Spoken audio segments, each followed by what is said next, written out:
Hello, everybody, and welcome back to the Reds Cartel.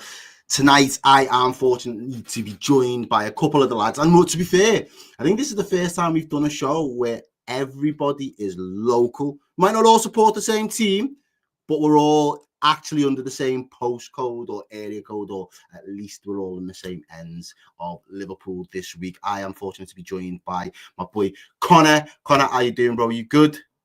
Yeah, not too bad, man. I'm doing all right.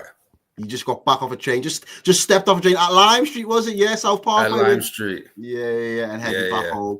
Cool. Well, thank you for joining us. I'm looking forward to chopping it up and seeing exactly what you think of some of the best things that Arsenal have done this season, some of the players that have stood out to you, and I'm sure we'll get into it. I'm also joined by Teza again. I feel like you just becoming like one of our resident Man United fans. I feel like the people know you now as the guy that's Scouse, but he's still back at Man U. Yeah, man. That's what I'm here for. I'm representing. Always here. Standard. And Greg, you're gonna have to explain this to me because I feel old. Yeah, the guy sitting next to you there, the one I done. I feel like I've seen him. I've seen Trent. I've seen a lot of shit going around over the international break. But what is it? What's it about, bro? Nah, it's just the cartoon character from Monsters vs Aliens, isn't it? That's it. Like the international break, like, it gets like that. You start making memes out of nothing. Just football back in on it. Like the first game back's a derby. I've been waiting for this for 2.5 weeks. Still not here, lad. You know what I mean? How are you feeling about that? Just in general now, just ready to be kicking ball in. Nah, we'll pass it a minute. It's easy win. I hope so. Well, tonight, guys, ladies and gents, make sure, again, admin-wise, let's start the show properly. Make sure you are sharing the content, sharing the stream, letting people know. Drop some likes, because it is important. We're trying to grow the Red Cartel at this moment in time, people. And thank you for everybody that's tuned in and continues to tune in for it. Tonight's show, well, as I say, it's the international break. I am literally trying to find ways to bring some good football conversation back to YouTube, because from the Liverpool sphere, it's been nothing but doom and gloom. We got dumped out of the Champions League. We got beat and pipped at the post for the Carabao Cup at Newcastle. And then, of course, everybody knows what's happened. If you've been living under a rock this week, go back under the rock, because as a Liverpool fan, you are not going to like what I've got to say here. Allegedly, the rumours have got stronger that Trent Alexander-Arnold has agreed or is agreeing a deal with Real Madrid. So from a Liverpool's perspective, our world has been rocked. So there will be a little, we'll touch on it. We've got to address the elephant in the room, of course. We're not going to shy away from that here. And we will also probably talk about the new transfer rules. Tessa, we spoke about that a couple of days ago. So I know that we want to bring that into the conversation. And then finally, we will start to try and unpack what could potentially be some candidates now for the team of the season. As I say, it is the international break. We want to freshen things up. We want to start looking ahead. The last international break of the season. Let's start talking about some of the ballers that we've seen and we've had the pleasure of watching this year, 2024-2025 campaign in the Premier League. So to kick things off, I will speak to you guys directly, lads. What are your thoughts on the situation with Trent? And I'll save Greg's till last, because as a Liverpool fan, I know you're going to have some strong thoughts and feelings. So let's kind of warm the room up first. Yeah, I'll go first if you want. Out of the three players, obviously with the contracts that were, up at the end of the season, I think Trent was always the one that was probably rumored, and probably deep down, most Liverpool fans thought, you know what, if one of them was to leave, it would be him. Obviously, you had a little bit of a scare with the bid that came in January from Real Madrid, and I think that kind of turned his head a little bit. And I think it was the game when you played against United, and he had a poor game and he got taken off, which didn't really help his case, because to have probably the worst game of your season against your biggest rivals when you're being linked out the door doesn't really give you any leg to stand on.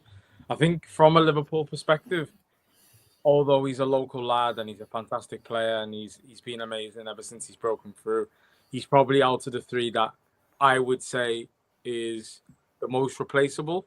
not in terms of his quality, because he's an amazing player and you can't get a player like Trent to kind of replace, but in terms of his impact on the team, you can still change how Slot can still change how Liverpool play, and he can bring in a right back who's obviously not as good, but they can kind of change the dynamics of how you progress the ball and how you kind of attack from wide areas. So I think obviously it's a massive kind of blow if he does eventually end up leaving, which it looks like. But I do think he's probably the most replaceable out of Van Dijk, Salah, and himself.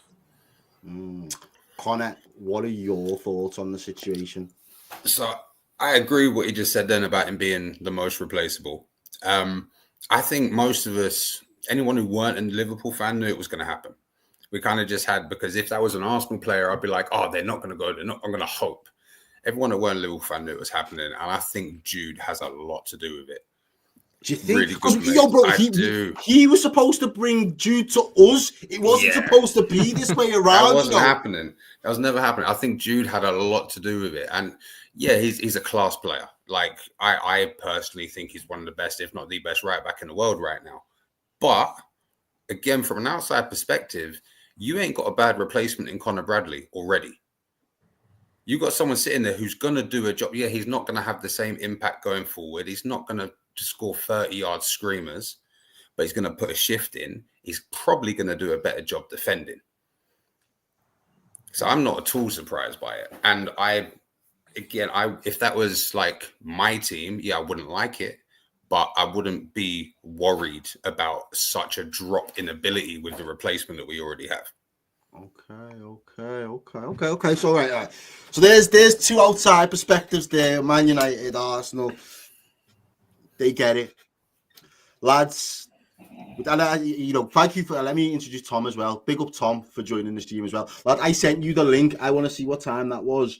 It won't even show me now. I sent you the link for this at like past when I sent it to everyone, and it just failed. And I'll send you the screenshot. Twitter's crap nowadays, isn't it? So it just didn't send. So then when I've seen you commenting, I'm thinking, I'm sure Tom's supposed to be in here with us, and I've just resent it on then. So nice one for jumping in, Tom. And I was just saying to the boys, this is the first time we've done a Reds Cartel when everyone's under an L postcode. So everyone in the room tonight is all repping Liverpool, even if they're not repping Liverpool Football Club. So I do appreciate it. Nice one for joining. I'll let you go because I know Greg, he's desperate to start firing some out of the chamber. But I'll let you go first and get your perspective. The Trent situation, lad, it's the elephant in the room. We can't escape from it. What are you now? You've had a little bit of time as a Liverpool fan to digest the situation. What is your thoughts? I mean, I remember in October when me and you were talking about this, I was sitting there going, "Nah, he'll stay. He'll sort himself out. He'll stay," and he's not. And the part that gets me, and I think the part that a lot of the media just don't sort of understand about the reactions to Trent, especially, is Trent is living the dream of every single Scouser who watches him. He is who we look at. He's one of us. Every Liverpool Scouser who watches Liverpool every week. That's who Trent is. Our representation on the pitch, and for every single one of us, there's no higher pinnacle than playing for Liverpool week in, week out. And to see him almost want to throw that away, well, not almost want to, he is throwing that away because that's how it's going to go. It doesn't make sense any of our heads, especially when this Liverpool team is as good as it is. In the past, it was still not great, but it was more understandable. When you've got your El Hadji Juice type up front, yeah, you can understand why certain players are going, you know what, I might need to go spend my prime winning in Madrid. Yeah. Fair. But Trent's got Salah. Trent's got Van Dijk. Trent's got a team that is literally about to win the Premier League. That's something that none of these other ones had. Do you think that's made it harder for him to navigate the exit this season? Do you think in a world where go back to almost 12 months and you get to the August, Slot's coming in, say, for example, Slot doesn't hit the ground running. We're in a top 4 race. We're scrapping for top 4. We're doing what City, Chelsea, Newcastle are doing at the moment, where you could get it with a late push, but if injuries happen and it doesn't go your way, you could end up in the Europa League. Is there a world where, I'm not saying you would want that, But would that have made it easier for him to at least have a bit He- more he- leverage to say? He was gambling on that. I have a feeling him and his agent were gambling on that happening. So we finished third, we finished fourth, and then the line is peddled that he loves Liverpool, but he's in the prime of his career, and he needs to be at a team that wins now, and he can't spend the prime of his career waiting for the team to rebuild around him. He's got to go and win. I think he was gambling on us needing 2 or 3 years under Arnie Slot, and Arnie Slot's just walked in and walked the league.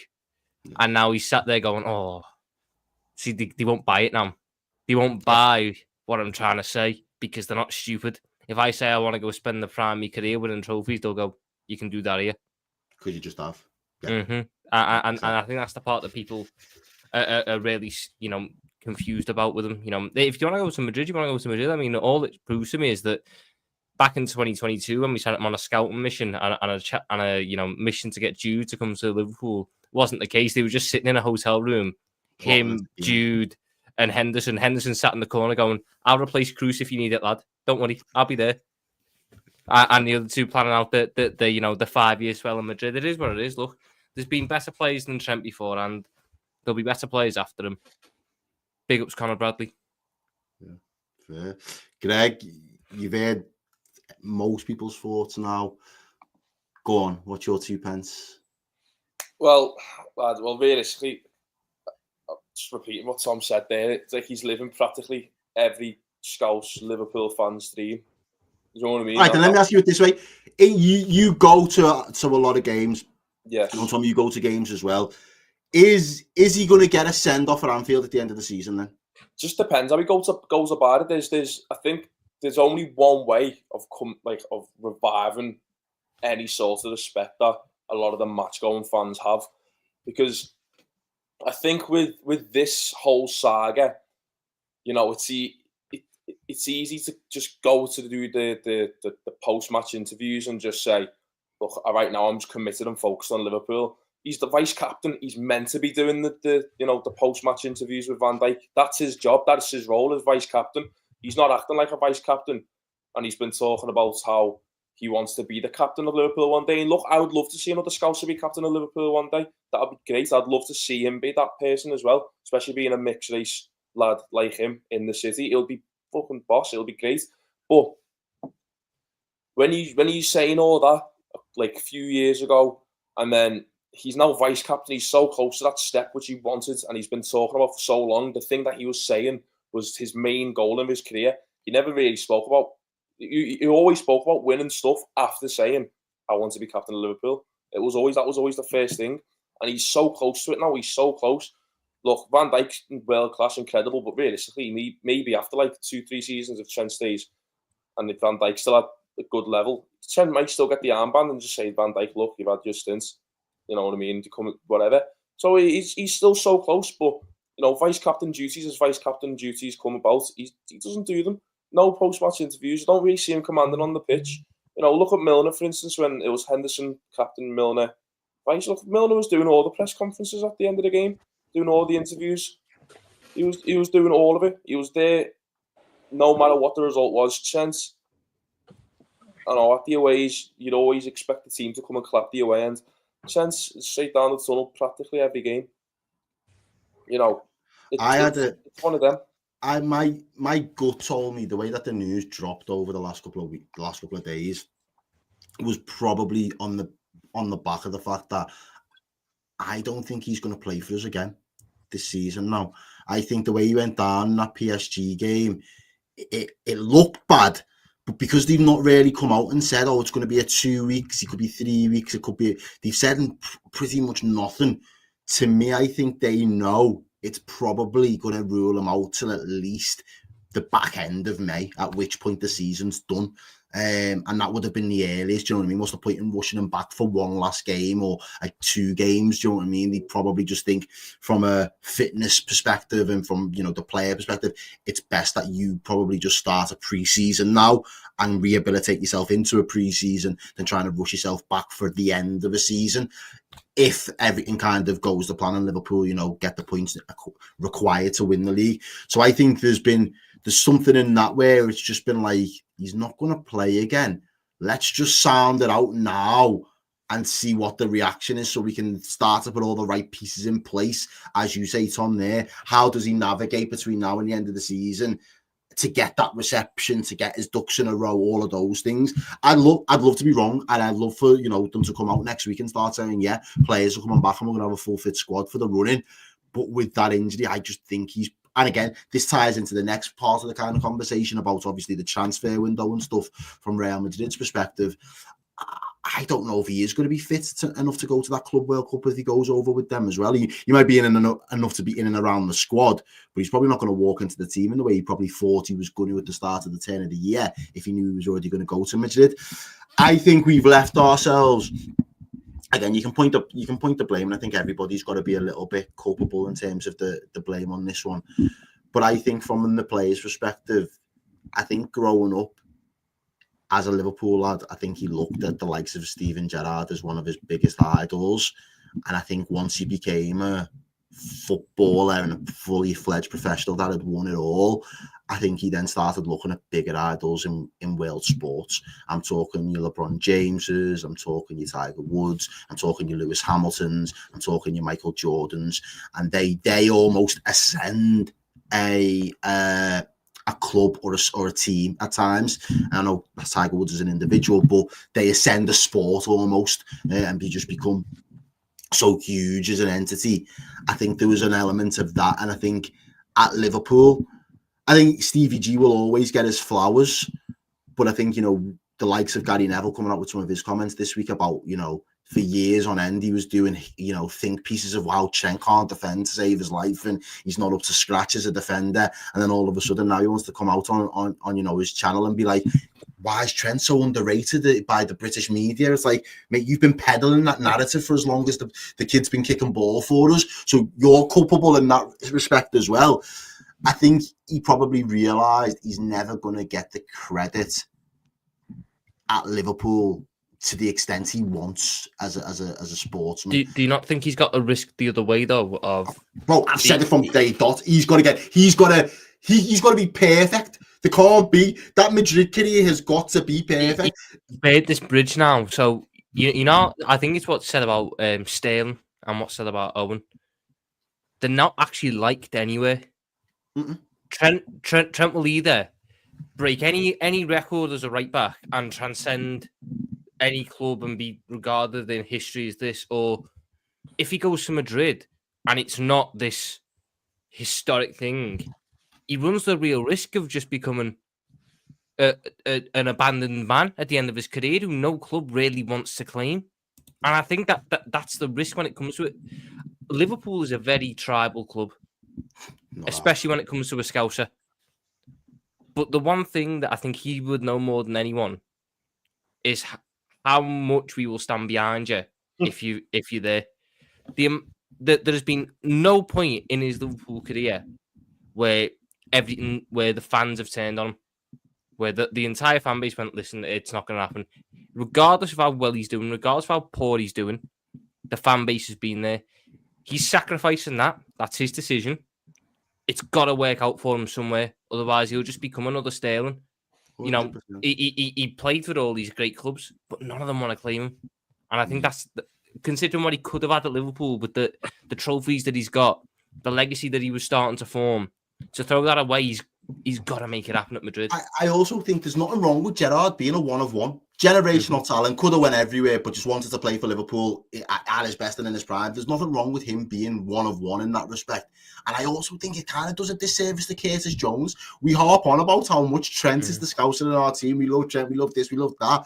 But, and I'm not saying, and I've always said it about Curtis as a player, my preference would be, you get those players like a Jack Wilshere, Connor, you'll be able to attest, quality coming out of the academy, unbelievable ceiling that you'd imagine and hope the heights that they go on to hit. But by 24, 25, they're already on the downward spiral due to injuries, due to burnout, mentally, a load of other factors that don't allow them to really have the longevity of a career. I would rather Curtis Jones be a bit like a Henderson, where he's okay into his mid-20s, and from 26 to 32, he's just an absolute Rolls Royce of a midfielder, because he's been playing professional football for that long now. He's just levels above anything else that just blows onto the scene. And I've always thought that that'll be the way that Curtis Jones goes. We won't fully appreciate until he either moves out of Trent's shadow or he hits that age bracket where he's able to actually make that attainable. Tezza, I know you look like you wanted to say something there about what Tom was mentioning. What are your thoughts? Now you've heard the Liverpool fans' perspectives. No, it was more so in relation to Sterling. I think the Raheem Sterling shout was a bit uncalled for. Not saying Tom, you did it on purpose, but Sterling, obviously, he left Liverpool completely different circumstance, and his reputation in the Premier League is not fun just because people, mainly in the media, kind of created this narrative around him. That's nothing to do with Sterling because he still won 5 Premier League.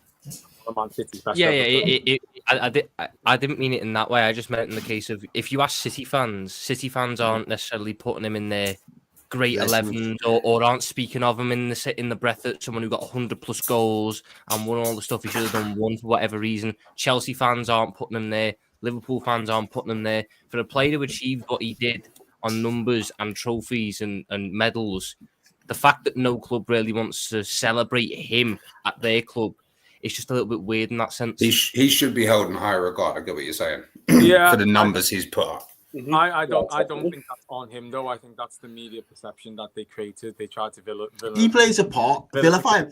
Yeah. But he plays a part in that though, because again, that loyalty thing, I think he set a stall out early that he was always going to go in his own self-interest. It was always about the Sterling project as opposed to what other project was going on at the time. He could have easily stayed at Liverpool when times were a little bit tougher and decided that, no, I want to be the guy for you. I want to be the guy that you build your team around, and ultimately you have to love me because I've stuck through thick and thin. He decided to go to a City team that was already star-studded, and it was a lot easier. So it was like you've picked the easy route in a sport that people really kind of admire, that determination to want to fight through the adversity sometimes. I think he picked the easy way out. Again, going to Chelsea, was that really to challenge you? Or was that to just go back? Everything just felt convenient to Sterling at the time. Going to City, convenient because I'm going to win. I'm a really good footballer and I should be winning. I'm going to go to City. All right, I've won everything. I want to get back down to London. Which team can take me that lives that down in London, that space where my fanboy are? I'll go to Chelsea. Right, I want to stay in London. I'm not good enough to play for Chelsea anymore. I'll go over the road and go and play for Arsenal. Like, everything's been out of convenience. And that's not no disrespect on Arsenal. Again, that's just how he's played his cards. Like, he's just bounced from one to the other because realistically, he should have went to Newcastle, bro. He should have replaced Saint Maxim and went to Newcastle and been an actual baller for them. I get that, but I think when you're relating, so I'm going to relate the Sterling thing to Trent in terms of what you said, where you said that it's within his own interests. But I think if you're thinking of it from a footballer's point of view or perspective, they only get one short career, and they probably get 7 years where they're at the top pinnacle of their career. So for Trent, he's probably looking at it from a point of view. Obviously, yeah, he's a local lad. Everybody, as Tom said, kind of pictures themselves through his eyes as the local lad who's made it for the team. But I think, as what you said before, Errol, I think Trent thinks of himself as a brand as well as a footballer. So for him, this is the opportunity at 26. Even if he isn't the main man at Real Madrid, he can be one of many. And from a career perspective and a brand perspective, Real Madrid, Adidas, Bellingham's Adidas, he's Adidas, that all makes sense. He's 26. We're Adidas, bro. Liverpool are going to be Adidas. We're about to be Adidas, bro. Yeah, but Real Madrid, Adidas, and Liverpool. No. Like. Oh, okay. Liverpool. Wait. It's all right, boys and girls. We're not doing this. Wait there. Are we going to just completely miss out the fact that Liverpool won everything with Adidas in the 80s or what? Are we going to No. I'm not talking about like historically. I'm just saying in this recent future, in this recent times, obviously he's probably looking at it from a point of view of Bellingham. Okay, he was this wonder kid, came through Dortmund, etc. He's gone on amazing first season, won a league, won the Champions League, became his own kind of superstar in the sense of he's got his own line and stuff. I think Trent sees himself in that mold. And I think he'd have more of a chance of that at Liverpool though, because they will have just ran with the Scouser side. Because you got Stevie G under Adidas in the late 2000s. he was arguably the face of it. Anytime you saw Adidas in England, it was Stevie G with his Preds on. And they would have just done that again with Trent, and when it's the successor, they had Stevie, now they got Trent with his Preds on, winning it for Liverpool, and I think that's the way they will around with it. Whereas if he goes to Madrid, like you said, Bellingham is the star of that place. Jude is Zidane. You're forgetting Mbappe. You're forgetting Mbappe. Is Mbappe nice? I think he might be. Yeah, Yeah, I he think he is. might be nice. But they've still got Vinny. They've still got Vinny. Don't get it twisted. Like he is. They are star-studded to it. Completely different, and it's weird because we've got Salah, and Salah is massive, especially in the Muslim community, especially from Egypt and Africa. A massive player. Virgil van Dijk is internationally adored by fans all over the world, even if they don't necessarily support Liverpool. But I just think having those, and again, they've got a term for them, Galacticos. Having those Galacticos just comes with a completely different level of aura. And I just think, like Tessa says, there is an element of Trent wanting to be brand Adidas Galactico Trent Alexander-Arnold and hoping that takes him to a completely different stratosphere. One thing that I genuinely do think he has to be very cautious of, though, is where Tom said before, Liverpool fans have defended him through thick and thin. He hasn't had to have the worst adversity here. He's been quite lucky. Those Real Madrid fans will not mollycoddle him. They will not wrap him in cotton wool in the slightest. So he has to be very mindful of the fact that if he isn't, and again, to what Connor said before, if he's not putting the application in like a Connor Bradley, but for Real Madrid, they will be giving him the daggers. The white flags will be out, the white towels, and they will let him know what they think of those performances. Them Spanish fans are some of the worst about. Like, generally, they'll turn on you so quick. That's the thing, especially at Madrid as well, because there's just such a spoiled club. I'm not saying that in a sense of jealousy. Like, they are just a very spoiled fan base. They win the Champions League practically every season. Like, you know what I mean? They're always challenging for the league. They've just got they are the biggest club in the world. That's what it is. Their fans expect them to basically win everything every season for the rest of eternity. That's just what it is. They are a spoiled club. So if one misplaced pass gets put, you know what I mean? Like, they will. Them Hollywood balls got to land. On you. Yeah. They will. Well, again, I think, everyone's had the conversation and spoken about Trent. I can imagine most of the people in the comments are probably sick of hearing his name, which you just never thought you'd think to say as Liverpool fans. But I just wanted to briefly touch on, before we start looking at Team of the Season or our potential nominations for Team of the Season, the news that the Premier League have come out with in terms of the transfer window. I think it's going to open from June. Was it June the 6th? June the 1st. June the 1st. Right. Two now. There's like two now, isn't there? Yeah. And then there's going to be a 6-day close, and then they're going to open it back up for the rest of the summer. Am I right in saying that? Yeah. So I don't get how that works, don't me. So from the 1st of June to the 10th of June, then it's going to close for 5 days or 6 days, and then it'll open again from the 16th of June all the way to the normal close on the 1st of September, because basically, which I don't get it, because it's a bit of favoritism, but Chelsea and Manchester City are both in the World Club Cup, so it allows them to trade in that time. But I don't get it why they close it if it's going to open. Yeah, I'm saying. What's the point in the 6 days, though? Didn't they do a similar thing last year, though, when they had like the break where you had to get all your financial fair play in order by a certain day in that first part of the window, and then the second part of the window? Yeah, but that's not like a break in the window, though, is it? That's just a deadline. That's all. Yeah, that's true. You know what I mean? Yeah. Like an actual break in the window. Like, I don't get it. Does that mean like if you're gonna have 2 deadline days or something? I don't get it. Oh, I think it means that, for example, like say like you've got, for example, Real Madrid want to sign Trent, and his contract ends at the end of June, but they actually want to get him in by the 10th of June. So they're trying to do a deal so he's in between that period of the 1st and 10th. Yeah. So he's in the squad to go to the World Club Cup. But I don't get it. I think once it's open on the 1st of June, you may as well just have it open. Just keep it open.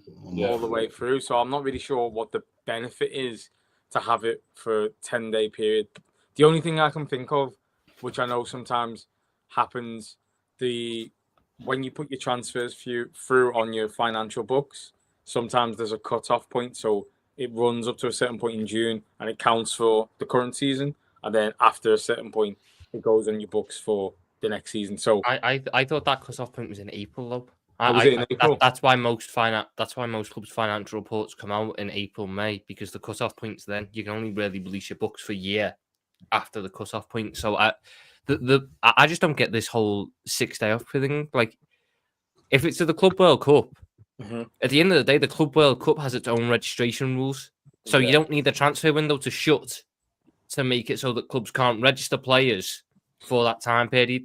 You can just make it in the competition rules that you're not allowed to register a player in that time period. I've just seen why. I've just found out why. Apparently, the Premier League can only have 12 weeks of a summer window, so to have a break for it to run to the 12th to the 1st of September. I thought they were going to cut off. Like, I know it's not at this point, but I thought the Premier League clubs were planning on stopping the window before the first game of the season. Anyway, They voted against it. They vetoed it though, didn't they? They voted. They had a vote, and it wasn't like, basically they tried to do like majority rule, and more teams said no. Well, yeah, because it makes no sense. It just means the Premier League clubs have no advantage to the last 3 weeks of the window. No, compared to all the other clubs around Europe, where they can still cherry pick our players and put some big serious offers in front of them, and you can't do nothing to replace them. Makes no sense whatsoever. So yeah, no, what Tez just said there would make sense. But then in my mind, I'd just be like, just open the window a week later. Yeah, like, just hold it off by 6 days, and then just let it run one time. Because the way I think of it is like the way they're trying to operate this Club World Cup stuff now. It's a bit like they're trying to do obviously the 4-year thing, like they do with the normal World Cup and that, isn't it? Like, it makes no sense because club teams change every season. Yeah. So it's a bit like so obviously if a team wins, so I'm saying, like, how Chelsea in it, how are Chelsea represented? Chelsea in it because they won the Champions League 4 seasons ago. Do you know what I mean? So like, and they're in it now with a completely different squad, different manager, completely different starting 11. You know what I mean? It's crazy. No, Reece James is still there twice a season. Even twice a season. True. So it says here. So I've just found the rules. So basically, they have So it says, firstly, to bring order to the global registration system, the world governing body FIFA only permits the transfer window in any individual country to be open for 16 weeks in any calendar year. So then it says it's also agreed to open a registration window mid-tournament. So I think because the tournament is a month long, they've put 2 registration periods in. So from the 27th of June to the 3rd of July, they're allowed to do extra registration because then if you're through, that will be the knockout stage. So it's mainly to do with the new format of the World Club Cup. So they're allowing players to interesting and then go again. Yeah. The thing I just don't get, a transfer window isn't the period where you can do transfers, though. The transfer window is just a glorified registration period. There's nothing stopping the clubs in the 3 months beforehand doing the transfer deal and then just waiting for the 3 days before the tournaments, where we then don't have this stupid 6-day break to go, right, we're going to use them in this tournament now because we've done the deal a month ago. How many deals are we seeing get done now in like May or, right at the end of the season, get registered on the 1st of July? That's the part. They've just overly convoluted something for a tournament that I've not got high hopes of the tournaments anyway. But I like the trophy. I know the tournament's got to get them. Whoever wins is going to get a bag of dough as well. I think it was like 100 something odd mils for the winner, or 97 mil or something like that. So it's a big bag. Like if they go on to win it, you know what I mean? It is. They are trying to add that little bit of prestige to it. Obviously, competition like this was due time, though. To be fair. It was, but it's got to be better than what they had previously been doing. So just to add to that as well, they're saying some of the issues. To Tom's point, the Champions League final takes place on the 31st of May, and then there's the Nations League semi-finals and finals and World Cup qualifier double headers in Europe are between the 6th and 10th of June as well. So it can cause issues if players want to be signed for different. So basically right. So some of these players are going to die. Honestly, the amount of football some of these lot are going to have to play in the summer. So it's just a case of fixture overload. Making this Club World Cup a month-long thing has just added an extra, I don't know, 6 games or so to a calendar where players are just going to be at the end of June. Burnt out. And they want to go on a lot of these anyway. Absolute madness. But, lads, I want to, before we wrap up tonight, I do want to start to put forward our nominees for Team of the Season. This is where hopefully the chat can get involved. Start to let us know some of your players that definitely need to be nominated for Team of the Season, as I reckon as well. Coming back from the international break, I think that will probably start to be the time when we start to hear about PFA nominations, players being nominated for Team of the Year, all of that talk will start to happen. So I thought the lads would get in ahead of time and just start putting down some markers for it. So I'll just kind of open the floor, really. Obviously, we'll start back to front. We'll start with goalkeepers. But has anybody got a standout goalkeeper that definitely deserves to be nailed on for goalkeeper of the season so far? I think it's between 2 this year, to be honest. Go on then. Go on. I think Raya has to be considered, and I think Matt Sells. I was gonna say that. I was gonna say the same thing. I genuinely was. Because Alisson hasn't played enough. Edison hasn't played enough. You can't look at either of them. Alisson missed out a good 2 months during November and December, so we've had Kelleher there a lot. Obviously, he's like Sells for Forest. I mean, he's got the second or most clean sheets this season, hasn't he? So that obviously has to count for something. I think it's Ryan and Sells at top 2. So that has to count for something. And I mean, that game against us at the City ground, I mean, it speaks for itself. Really, you know what I mean? Like, it really does speak for itself. Moving like an absolute spider and goal with all sorts of arms, just saving everything. So the thing is, though, like, he's not even that really even one game thing. He's been like that all season, really. Oh yeah, you know what I mean? He has. He's been like that all season. So for me personally, I'd probably say Sells, me, just because I want to. I don't know. I feel like in a Premier League season like this, for how competitive it's been, like I think using top 6 players when not needed is quite a cop out. That's why I wouldn't say Raya, and that's why I'd say Sells. Funnily enough, I'm just checking. Sells has the most clean sheets with 11. Raya has 10. Yeah, and it's actually Jordan Pickford in third with 9, and then Alisson and Dean Henderson joint on 8. Yeah, 4th and 5th. That's the top 5. But you're not seeing me putting Everton player in here. Well, I just thought I'd share this on Matt Sells as well. Again, I was just looking across there, and it's like strengths, he's got high claims, weaknesses, no outstanding weaknesses. Man's just been on smoke all season. So yeah, obviously, I think he has had a fantastic season, and I do obviously refer him back to that game where we played them. Yeah, he absolutely played a blinder. He's made quite a few appearances this season, averaging pretty good 7.4 in terms of a summary for the last 12 months. He has been putting in some good clean sheets as well. Yeah, Tezza, you're 100% right there. 12 clean sheets so far this season. I think if anybody else has got any other contenders, because I think even people in the chat were saying, "Yo, Sells." I'm hearing it, and again, for all the reasons, I can't really nominate the likes of Alisson or Kelleher. I think Kelleher should get an honorary mention because I think a lot of people expected us to drop off when Alisson had that injury for the period of time that it was meant to be. And Kelleher, apart from one game, hardly put a foot wrong. He's put a shift in. Yeah. He has put a shift in. So yeah, I think if he could have had a breakout season if Alisson would have been an ACL or anything major this season. I don't think he would have won it. I don't think you can put him. I think Dean Henderson deserves a little mention as well. I think he's been very good for Crystal Palace this season. Okay. Yeah, he does. Yeah. Not in the conversation for winning it, but I think he did. Like, I think that's between Ryan and Sells, and it goes to Sells. But I think, like, if we're talking about your honourable mentions, guys, with a bit of a shout out, I think Dean Henderson's kept 9 clean sheets all season in a Palace team that lost. Elise struggled for the first couple of months of the season, but the moment he's found his form, they've been able to build something off it. So I think he deserves a bit of credit as well. Yeah, fair. Okay, right then. Let's go right back. Let's go back to the elephants in the room. He's on the thumbnail for a reason. Is anybody putting Trent in their team of the season now? This is not even recency bias or not, and I don't think I would. But then again, I say that like someone could say a name right now, and I'll be like, oh yeah. But like in terms of right backs, right? I don't know if I've just got proper short-term memory loss or something, like, but I just don't. I maybe Wan-Bissaka to some extent. I've not. I'd put Aina. Yeah, I was That's gonna say, that's I'll the guy line I'm looking at now. I'm trying to get his stats up in I front don't of Forest me. right back think or right back, which I think for me has been like, wow, they've been so much better than everyone else.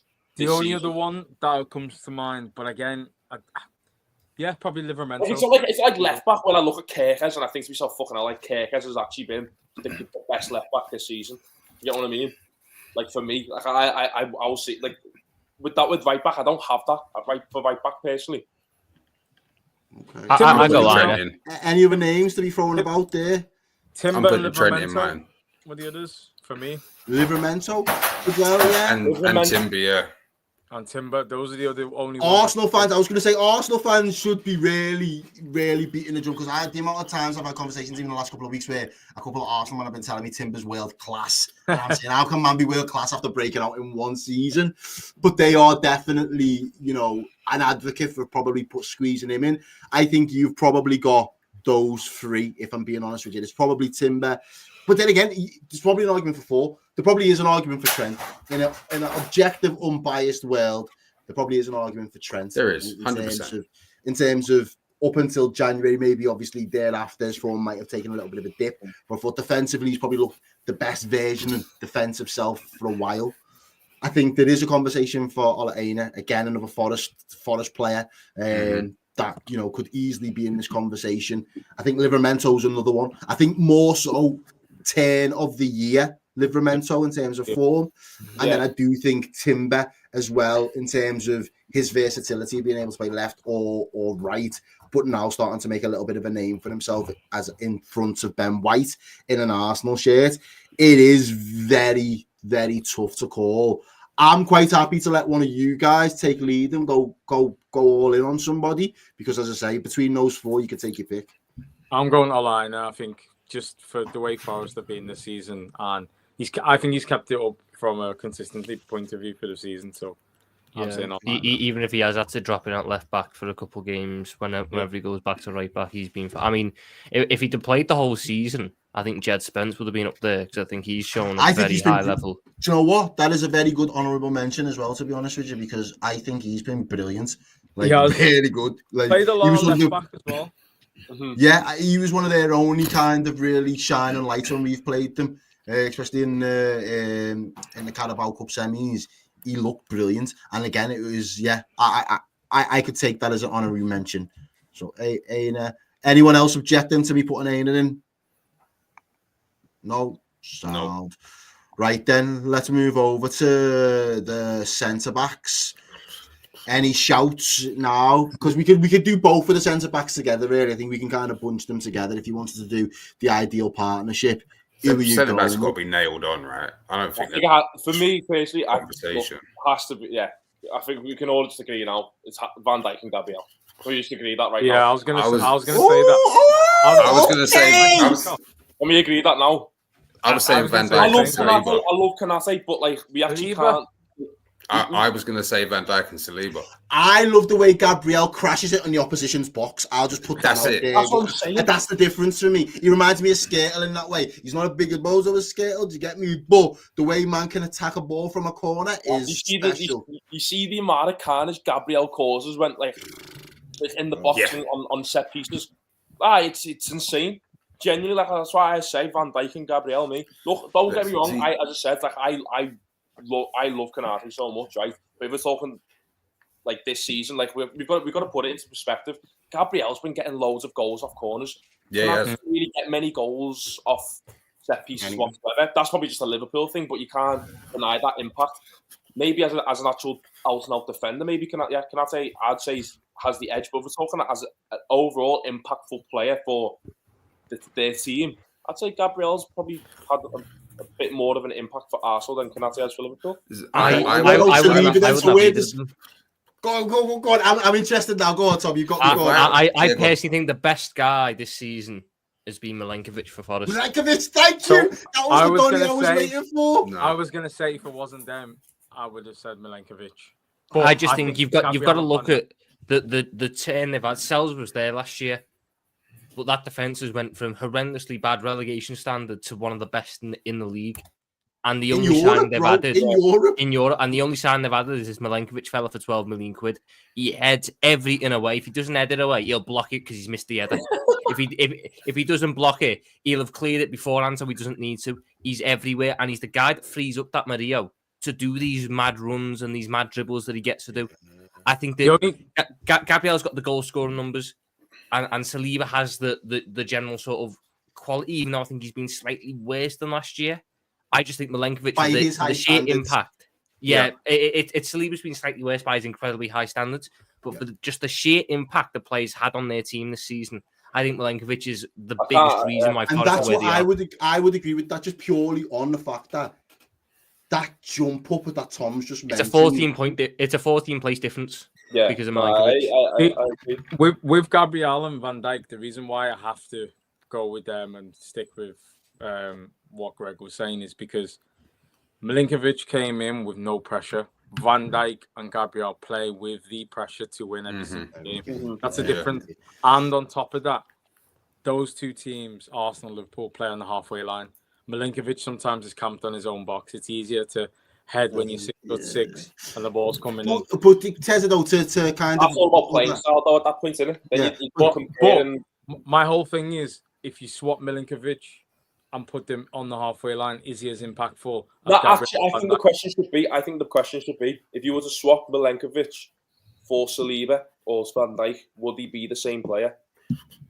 And the other thing that I was going to add to that as well, I think there would be a dip, but I also think when you deep it as well is the fact that from Forest's perspective, they put themselves in such a good position overnight that became pressure. And they haven't crumbled under it. We've seen in recent times West Ham, the likes of Leicester, even Arsenal a couple of seasons ago being close to being in top four. Where they've just been like close to top four. Can he clinch it? Can he stay in there? And then he just fell away. The arses fell out to the bottoms just purely because the pressure's got to them. It looks, for all intents and maybe you can say the quality of the league, but it almost looks like Forest are going to get Champions League next year. So when the pressure's been there by their own standards, they haven't crumbled and they've still turned up. So, I don't know, Connor, did you say there was somebody else that you might have threw in there as well? As there another grenade in the mix? No, what I was saying was if I was just picking my team, it was going to be Gabriel Saliba. But if I've got two Scousers, one Liverpool, one United fan, not Gabriel, sorry, Van Dijk Saliba. If I got two other Scousers in here saying, no, there's another Arsenal player, I'm going to let you have that Arsenal player. I'll put him in. I mean, I can't say further than that.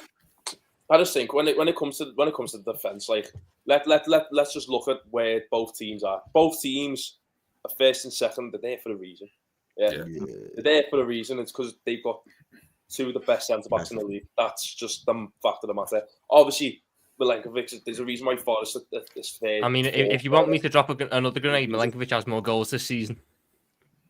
Oh, Bomber! Don't lie. I think Milenkovic has 4 and Gabriel has 3 in the league anyway. Okay, so that's probably where Fingo comes in then about just all the competitions, but whatever, yeah. Okay. You know what? Do you know what? For the balance and obviously with the red cartel, we've got to protect our own. It's in our own interest. For as many, I know you're wrong, not Forest fans. I've had Wolfie chatting to me about why isn't he invited onto the show because he's got to earn those stripes. So he's only been about once season. You get me? Like, they are red as well, and if they are still there back in the thing next year, we might include Wolfie on the streams. But until further notice, it is the established order, and we've got to protect our own interest. And let's face it, we can't have 3 out of the back 5 all come from Forest. Because what are we doing here if we did that? So it's going to be Gabriel. And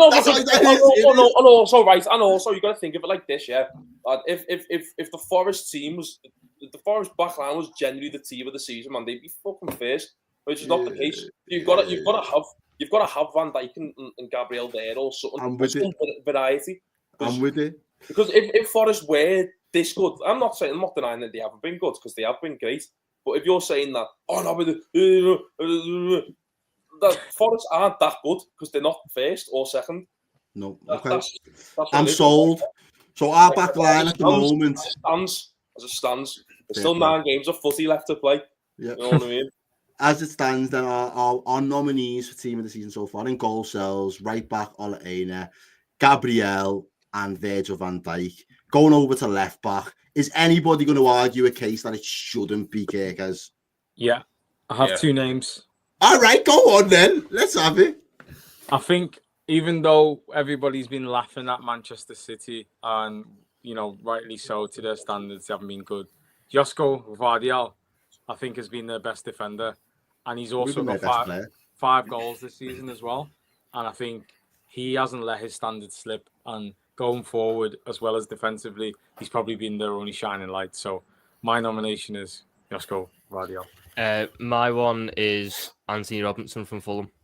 That would be my 10 assists in the Premier League this season for the Fulham team that a challenging top half. It's the best performance I've seen from a left back against us this season. He ran that show, and he stepped up multiple times in multiple big games this season. And it's very rare that you see a winger get the better of him across 90 minutes as well. He's normally very good at dealing with the guy. He doesn't sacrifice his defensive work for his attacking output. He's just a very good all-round left back. And I feel like people seem to forget him. The only reason that I think that's why people forget him, because he's not been linked with any big moves because of his age, and then you go, "Oh, he can't be that good." I think he's been massively important to Fulham this season. Fair. Connor, who would have yours been then? Right. So just first, I want to pick on the Gvardiol class, but similar to Saliba, his standard last season was about 2 to 3 times the player he's been this year. Do you think that's a City thing, though, or do you think it's him? I don't know. I think it's a combination. But my right, it's going to sound ridiculous. It's going to sound I'm saying this because I'm an Arsenal fan. But listen, if the kid, I can see Greg looking right there. No, we're not doing this. If Lewis Skelly doesn't win Young Player of the Season this year, is outrageous. Okay. Have you seen anyone come in? Yeah, He's played a lot more than 6. He's been in the team since the end of November? Let's see how. And he's not only come in and done it in the league every single week. He's now done it in the Champions League, and he is 18 years old. And he's coming in and he's manhandling. He's manhandling these grown-ups like he's in his mid to late 20s too. I just don't think he's played enough football, and he's been an out-and-out kind of difference maker. Don't get me wrong. I think he's amazing. I think he's brilliant. I just don't think he's played enough. Okay, that's my thing. I just don't think he's played enough. There's a but he few, might be Lewis Hall, left back. Yeah, he's been all right. I just think for left back that has to be Anthony Robinson, Kirkers, or Gvardiol. And for me personally, I just don't think Gvardiol's been I know he's been good. Don't get me wrong, but I just don't think he's been playing. He's a victim of that City team being as bad as it was. He's a victim of how poor City have been this season, and that's just the sad reality of it. And I also, staying with my standards from what I said at the start when we started this, right? If there's an opportunity to put a non-Big 6 player there, I'm going to take it. Hence why I'm Robinson back in the Kirkers team. My vote's on Robinson. All right, let's have a little vote on that one then. If you go with Kirkers, raise your hand now and get it in the comments as well. I'll walk for that's fine. That's absolutely fine. I don't give. I probably would have until Tom came with a very compelling argument. I probably would have been Kirkers as well. It was the first name that kind of jumped out. I really want to back Kirkers as well because Robinson came through Everton, but I just think his season's been that good. Thing is, when I watch Kirkers, I just think I see 18, 19 Robertson in him. Do you remember that? Do you remember that Andy Robertson back in when we won the Champions League? I see that in him, and I don't know. Maybe it's just a nostalgia thing playing on my mind. That's why I take him. But I'm not denying Andy Robertson just not a good player. He's fantastic. You know what I mean? The 10 assists show for it. You know what I mean? The numbers don't lie. The numbers don't lie. Who's putting in for Robinson then? Hands up. I feel like Robertson's just pipped us then, Greg. And if it is what it is at that point. I think defensively, that's a solid back line. You've got assists in there. You've got a very solid right back. You've got 2 really good centre backs, as well as obviously goal threats from Gabriel. And you've got an absolute cat of a goalkeeper in net there as well, who's been very consistent, got the most clean sheets. I think there's very, very, very little wiggle room to argue a better back 5. Midfield is probably where it's going to get interesting, ladies and gents. Shall we do a midfield 3? I think that's fair. Are we all happy to do a midfield 3? Yeah. I'll ask you all collectively then, who would be your midfield 3? And then by law of averages, I'm hoping that works. We can then extract the same names to then pigeonhole them into the 3, if that makes sense. Yeah. Cool. So has anybody got a 3 in mind that they're just willing I can to only think of 2, and I know it's me being biased because they're both Liverpool players, but I just think Gravenberch and McAllister they're in there.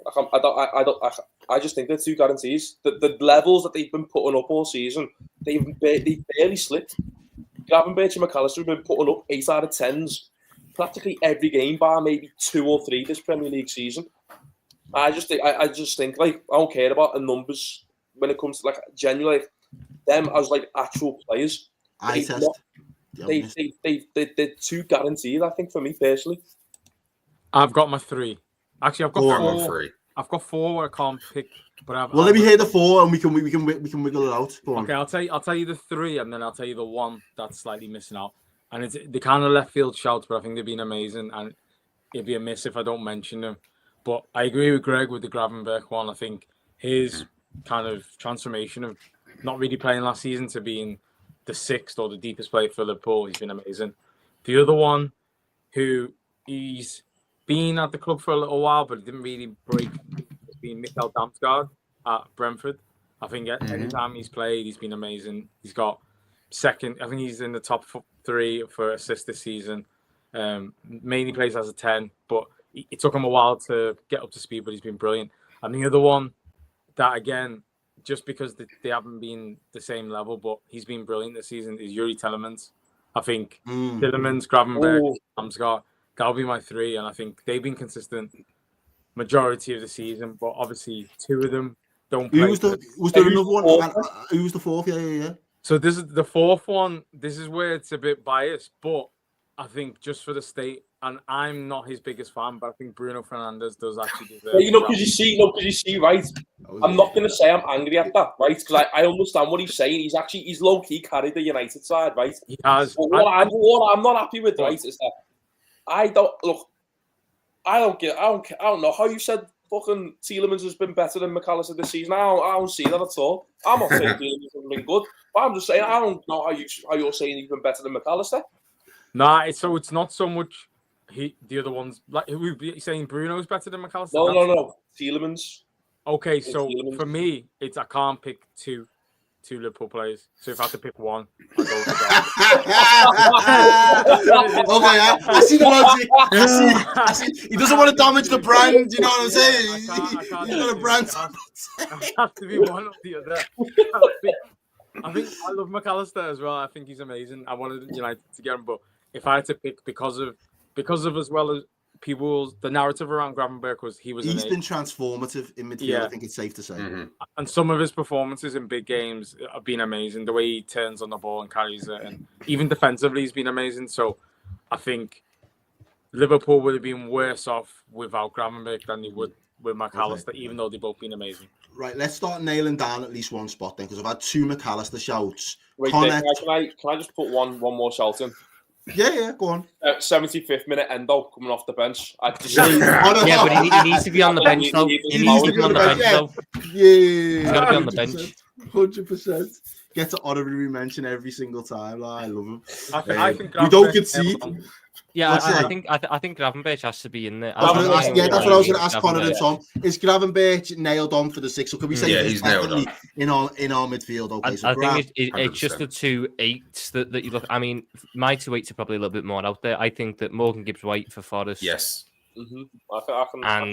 I'm probably taking very extreme liberties with his positioning this season because he's played pretty much everywhere. Yeah. But I don't think there's a player I enjoy watching more in the Premier League than Morgan Rodgers.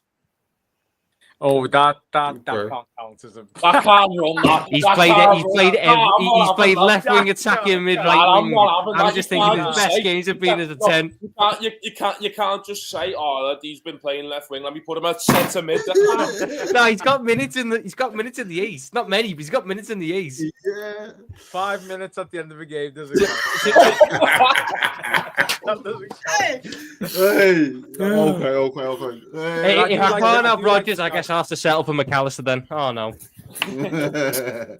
I think Okay. he's on the past Damsgaard, honestly. I think if we're going to go with Greg's shout of versatility and variety, I think Brentford before the turn of maybe from February, before February, they were a lot higher. They dropped off a little bit, but he's been brilliant. Okay. I think it was until they played Tottenham and lost at home, they were brilliant. Because they didn't lose at home. And then Yeah. You know what I mean? I think the only 2 games he lost, I don't know, I can't even remember how the Tottenham played. Did we play them before or after Tottenham? I don't even remember. But all I remember is that before Tottenham, the only game they lost at home was Arsenal. And us as well, if we played them before or after, I can't remember. The only other one, alternative, but I know he's missed a few games, but he has been amazing. And I think people will all agree, is Belabor. I think we haven't mentioned him. Yeah, he's another one that gets very, very highly spoken about at this moment in time. And anytime he plays, he just looks majestic. He just different. I mean, if we were doing this about a month and a half ago, I probably would have had Caicedo in there. True. Well, I was doing some looking before. No chance. Mate, he's been getting some numbers though. He's been in I was looking at SofaScore before. He's been in I got to about week 26 or 27 or something, and he was in a couple of team of the weeks already. So I was like, maybe he's a name that might pop up. I'm not accepting a few foot mob team of the weeks just because you got a high rating. I'm not accepting that at all. Like, nah. Team of the season, Caicedo, nah, that can't run. He's had a good string of games here and there, but season, oh my goodness me, no, that cannot run. Fair. Okay. Fair, we need to start on the other 2. So we've got Gravenberg and so we got Gravenberg. Well, let's get Connor's perspective. Yeah, go on, Connor. Because I'm waiting for Rice's name to be dropped in this conversation, and I'm hoping you're the guy to do it for me. So Gravenberg 100%. Gibbs White for me 100%. Okay. And then there's that part of me that I agree with what McAllister's done this season. I think he's been brilliant. I would love to put Odegaard in, but he had too much time out. He don't do nothing wrong. I am putting Rice in my team. Okay. Thank you. Rice does not ever set a foot wrong when he plays. You watch him for England or Arsenal, it don't matter. Put him in the 6, he cleans up, right? Destination Riceland, occupation 1. No one's coming in. Put him in 8. This geezer suddenly smashing things from 25 yards and scoring goals. I personally think he's been brilliant and 100% deserves a shout. Similar to kind of what Tom and Greg said about my Gvardiol shout and Saliba shout. I think he hasn't been as good as last season. You don't think he's been as good as last season? No, I think he was better last season. So I would discount Rice just based on his own standards. I do think he has had good games, but I just don't think he's been as good as he has last season. So, yeah, he's been a bit of a victim of playing in the 8 more often as well because an unnamed player in the 30s has been fit. I think he's actually better there. And he's shown in so much more than the 6. I think he's better than a double pivot, me, if I'm being honest with you. I think he is. But if you're going to have him in a double pivot alongside someone like Grav, then Gibbs White could be a little bit more further forward. Me Morgan Rogers might have a bit of leg strength because I'm playing the 10. He might be actually. I think personally he does because he can do the box to box a lot better. But I think if he's trying to be that kind of the 8 that really is the catalyst, I think he's not the guy for the biggest of occasions, if that makes sense. So he's very consistent.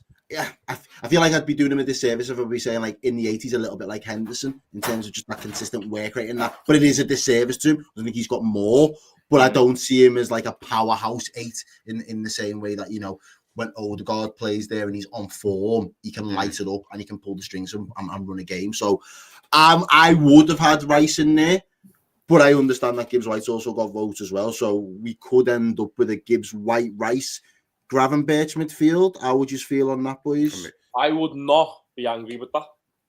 Yeah, I can concede I wouldn't have Rice, but Gibbs White and Gravenberch. Give me your best argument right now, then, and then we'll let it go to the chat as well. Give me your best argument for somebody above Rice. You got to pick one of your guys. I think like I said, Rice has been brilliant for. Just don't say Bruno. No. If I had to pick from the ones I said, Damsgaard, Tielemans or Belabor, I think Tielemans has been the best one. I think him having to adapt to play Champions League, then in the league, he's been the consistent one while Onana's been out injured. Kamara's been out injured. Tielemans plays. He has to play in a double pivot as well with the likes of Rodgers ahead of him. And I think if you're thinking of a partnership, Gravenberch and Tielemans controlling the midfield, Gibbs White doing the magic in front of it, I'm going with Tielemans. That's my the problem I will ever have. I'm gonna with let you have to decide. I'm gonna let you have to decide. Gilly, man. I'm gonna let you have to decide on one on this because we're gonna go between Tielemans or we're gonna go Rice. Remember, we got Gabriel as well. Yeah. So Rice The puts problem them corners is, in. as much as I like Tielemans, he will never be able to escape the video of him being outpaced by the referee in my mind. That was sabotage. It was so long ago, but I will never escape that video of him.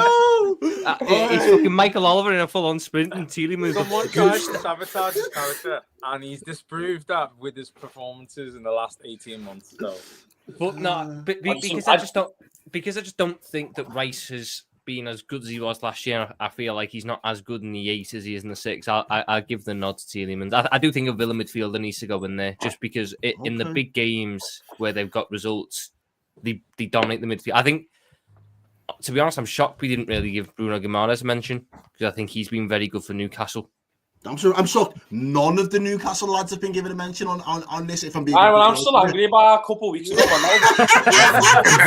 I respect you for it, Greg. That was my dad's birthday. Are they taking the piss? Fuck them. Oh my god, ruined my dad's birthday, lad. Are you messing? Nah, I don't care. I'm not having none. I guess we know who's not going up front then. Yeah. Fair enough. Fuck off as well. Unless it sounds just... Fair play. Well, we can move forward to the front three. So again, just to confirm, that midfield three is Gravenberch, Tielemans, Teza, you got your wish, and Morgan Gibbs White. Tielemans in the team of the season, man. This is. These are just nominations. Lads, these are nominations. We've still got 9 games, and we will come back. I've made a note of these, and we'll see at the end of the season. We'll come back on and we'll do another stream, and we'll see if it still stacks up. In 2021, I'll put the date on it as well. This is the 28th of the 3rd, 25, and then we'll revisit at the end of the season. Don't you worry. This is right, evil work, and this, wow. Front three. Anybody going to try and talk me out of putting Salah in that front three? Wing. No, right, good lads. I don't know. Does anyone have an argument to not put in the guy who's got the most goals, the most assists, the most big chances created, the most points won? It's ridiculous. He's had an unbelievable season for us. It is possibly a generational season if we're ever going to see it. If you think what Suarez did, even think what Haaland did, just purely numbers wise, the fact that you can eclipse that or get close to eclipsing it a couple of seasons later is ridiculous. His breakout season was ridiculous. Suarez's season's been ridiculous. Henry's had moments like that. Ronaldo's had moments like that. They come along few and far between. It's been unbelievable. Through the middle, anybody going to argue that Isaac shouldn't be in there, other than it ruining Greg's half-fella's birthday? I can argue that. Chris Wood is yes. in there. Chris Wood is in there. I do not care. Chris Wood is generational this season. Yeah, so that was my alternative. That there isn't a good enough left winger. We put Isaac on the left and we put Wood up front. Okay, I'm not against that. I'm not necessarily against that because I think there's an argument in the world where both of them should be in team of the season, and I don't think there has been a left winger rarely this season that's really absolutely just kind of left you and all. Andy Gordon's had some good moments. He's had some average. Can I get me Morgan Rodgers on the left then? This is why I picked him. This is what you've been waiting for. You know what? Right, this time I'm actually willing to hear it. Okay, so are we just happy to just throw Chris Woods through the middle up top? Yeah. So Chris Woods. Forest have put forward a team and a half. I think Forest up to now have got on tie with us as Liverpool. Yeah. The thing is, though, with Forest, right, that obviously they've got the most players in this. They've got the most players in the team this season, right? Wow. That's because of just the individual players. Obviously, they're still a good team, but as I said, as a team, they may have some of the best players of this season, but the other players around them, there's a reason why they're obviously not. Okay. Gakpo, no. Rodgers, Isaac on this left wing.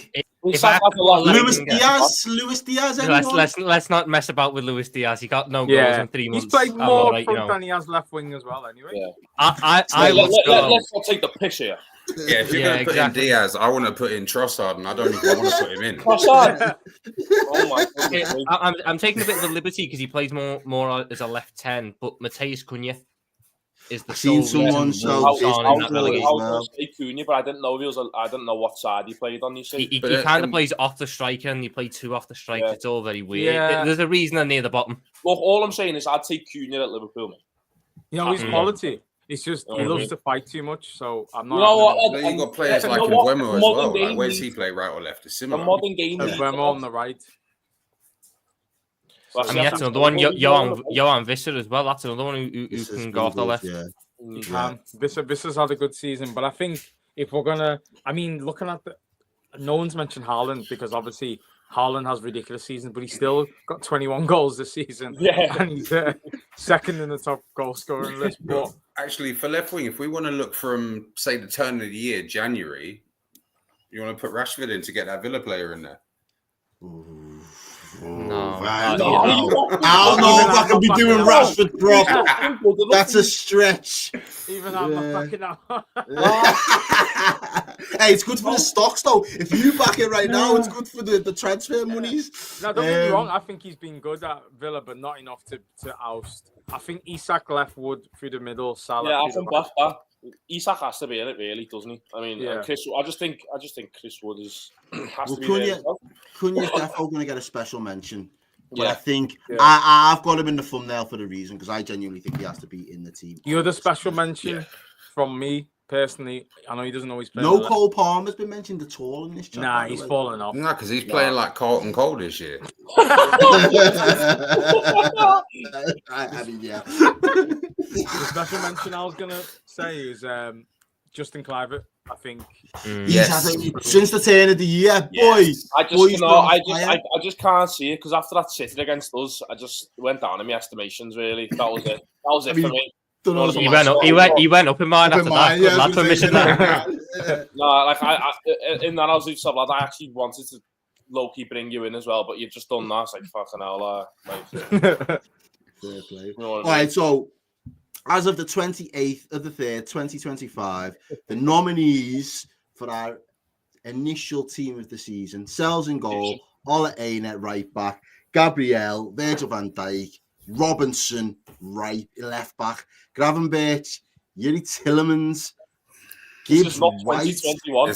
Gibbs White, Mohamed Salah, Chris Wood, and Alexander Not Isak. 2021, please. The How are we allowed 11. Tielemans in this? listen, Wow. just watch him for the last 9 games. No, well, this is There's what 9 these are the games left. players now we have to keep an eye on. I've got a vested lad, I'm interest. going to get the notepad and pen. I'm going to It is. write down every single mistake like I did with Caicedo's first game. Like, I will be there waiting with Yuri Tielemans. And Oh we my will goodness. His shoelace came undone in the 13th minute.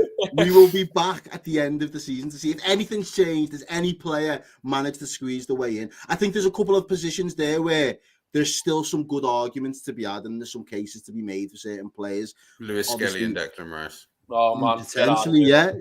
Depends where they finish. Depends how the rest of their season goes. It's open to interpretation. But Lewis Skelly can't be in the team of the season if he's only been performing for this half of the season. Yeah, he's played 14 only- Premier League games. And he's got a red card in 2 of them. He's only That's why I started like 9. him. That's why I like him. He hasn't even got double figures. I can't put a guy who's not got double figures start. If we're putting in players who haven't started every game, why are we not putting John Duran in, even though he's not even in the league anymore? Yeah. Because those first we half should be of the throwing season were electric. Chiesa in just on potential alone. Yeah. The less I say about that, the better. The less I say, the better. But guys, lads, I've enjoyed that one. I needed something different than just the kind of depressing news cycle that's been Liverpool football over the last couple of days.